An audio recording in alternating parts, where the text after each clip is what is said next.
Namaste, this is Manjunath Murthy from Know Your Yoga. Times have changed within a span of 2 months, and we're all facing a tough situation globally, no matter the economic condition. As we do our best to help and stay at homes for everyone's safety, being fit and healthy can be a difficult task. To do my best and help in this regard, I'm making this video to address one such problem, that is indigestion or constipation due to lack of activity or stress. So let's get right into the video. Pay close attention to what you see, cause these practices are supposed to be done in the sequences you see. You start by drinking 2 glasses of water. You don't have to force yourself, just sit down, take your time. Being that it's summer, hydrating well is key for digestion. Once you're done drinking water, just walk for a few minutes. If there's absolutely no space to walk, you can skip to the next step.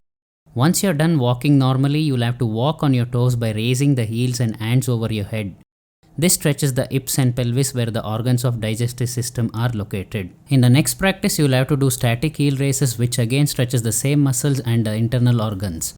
You can do this by raising your hands and heel as you inhale and coming down as you exhale. Holding the raised position for a few seconds after repetition is recommended. The next practice will be done while you're lying on the floor. You'll have to hold one of your leg and raise your upper body with inhalation, lie down back with exhalation. What's important here is that you don't let the opposite leg come up while performing this. If it does, it would be better to keep the other leg folded while you perform this. Perform this practice with the other leg too and hold the final position with normal breathing for a few seconds. Follow this with rotation of hips in supine position with knees joined together. Notice how I am not letting my lower back come off the floor. That's important to target the abdominal muscles. It is supposed to be done both sides with equal rotations and normal breathing.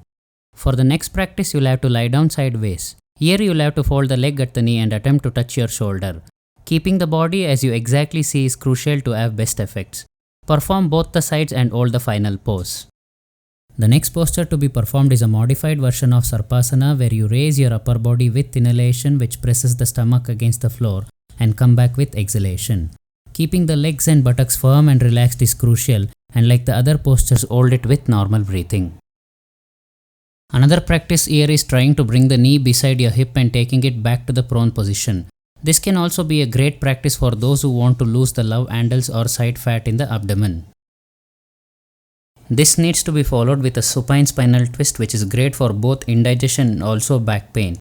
Remember to turn the neck to the opposite side of the legs and make sure while you're performing all of the above postures, you give enough gap before you move to the next posture. You proceed to advanced spinal twisting in sitting position, where you keep both legs stretched ahead of you and twist your torso with the use of your hands as you see here. Twisting with exhalation is crucial as it squeezes the stomach. As mentioned in the title, these poses can be performed by people of all ages, but if someone has a spinal related condition or hernia, I recommend doing a different pose, which is crossing the legs and performing the same pose. The next pose may be slightly challenging, but is the one which is most effective to push the bowel down.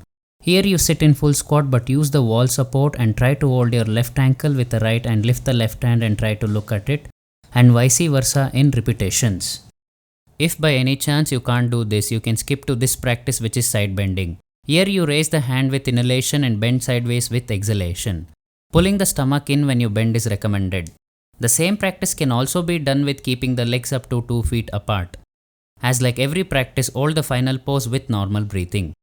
Next practice is waist rotation, which should be done both sides for about 10 rotations, allowing the stomach to get a churning feeling. Make sure you don't bend your knees while performing and to do it with normal breathing. The final practice of this series is Shashankasana or child's pose, with hands being made into a fist and placed next to the navel.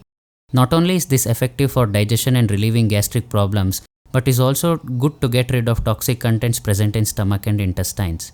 If sitting in this pose is difficult for people with arthritis, you can do the same with Sukhasana or any pose that is convenient. People who have recently got operated for hernia or went through labor should avoid placing the hands and instead can simply bend forward with exhalation. When you complete all of these practices in the same sequence with repetitions up to 5 or more times and holding for up to 10 seconds, you can lie down in Shavasana and rest for a few minutes for the practices to take its effect. These practices work for most people if done right, but what's also important is to have a good eating habit and also trying to eat as per the level of activity in your day. Thank you for watching this video. I hope you find it useful. This video was made based on a suggestion of a friend. If you have similar requests or doubts, write it down in the comment section below. Stay safe and stay healthy, and don't forget to subscribe to my channel.